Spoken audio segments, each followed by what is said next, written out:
دا د صحیح پوښتنه وکړله. د قربانۍ دپاره د څارویو دپاره هغه شرایط اصول شریعت وضع کړي دي. هغه دا شرط دی چې د عیوبو نه به پاک وي. له کومو عیوبو نه هغه دپاره شریعت وضع کړي دي. ځکه په عموم کې به قربانۍ څاروی چې څوک ذبحه کوي په ایامو د اضحیې او د اختر کې د هر قسم عیب نه به پاک وي. ځکه دا قربانۍ دا یادګار د حضرت اسماعیل علیه السلام ده. حضرت اسماعیل علیه السلام د حضرت ابراهیم علیه السلام فرزند او بچی ده او هغه خوب ولیده چې د خپل بچی په خوب کې ذبحه کوي.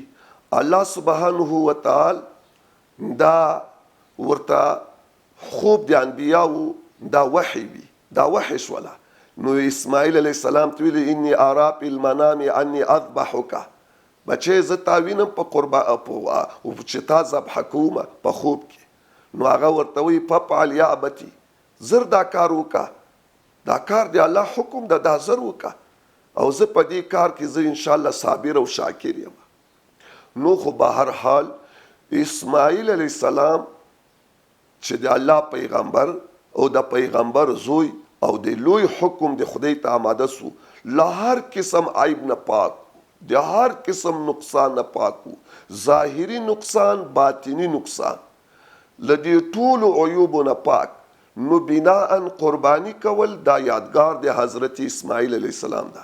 نو د اسماعیل علیه السلام یادګار چې څوک هغه ژوندي کوي نو هغه به هماغسې صفاتو باندې به موصوف وي، هېڅ قسم عیب او نقصان به پکې نه وي.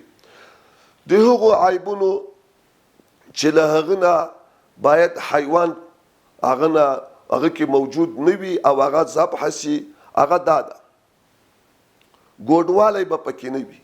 داسې به حیوان ګوډ نه وي په خپه باندې چې هغه ځای د ذبحې ته نشي تللی، هغه ځای د حلالي او د ذبحې ته نشي تللی. که دغسې عیب او نقصان پکې وو چې د حلالي ځای ته نسو تللی، د دې قربانۍ کول جایز نه ده. دا عیب سو، دا نقصان سو، په شریعت کې واجب نه ساقطیږي. هسې قصابي وشوله، وجوب ساقط نشو. دا یو.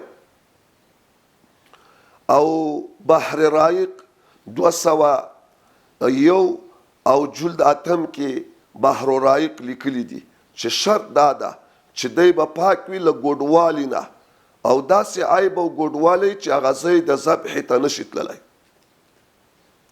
بل دا ده چې دا څاروی او حیوان به ړوند نه وي، په سترګو به ړوند نه وي او داسې ړوندوالی چې هغه ځای د ذبحې ته نشي تللی. نو چې دا ړوند شو نو دا یو ظاهره عیب شو، دا په شریعت کې معتبر نه ده، دې باندې قرباني نشي کېدلی، دا قرباني نه ده صحیح. بل دا شرط چې پښې ماته وي او د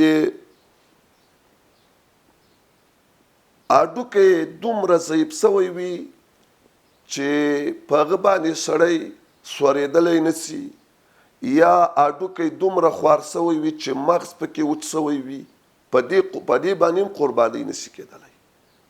دا هم یو لوی عیب سو په شریعت کې، په دې باندې قرباني نشي کېدلی.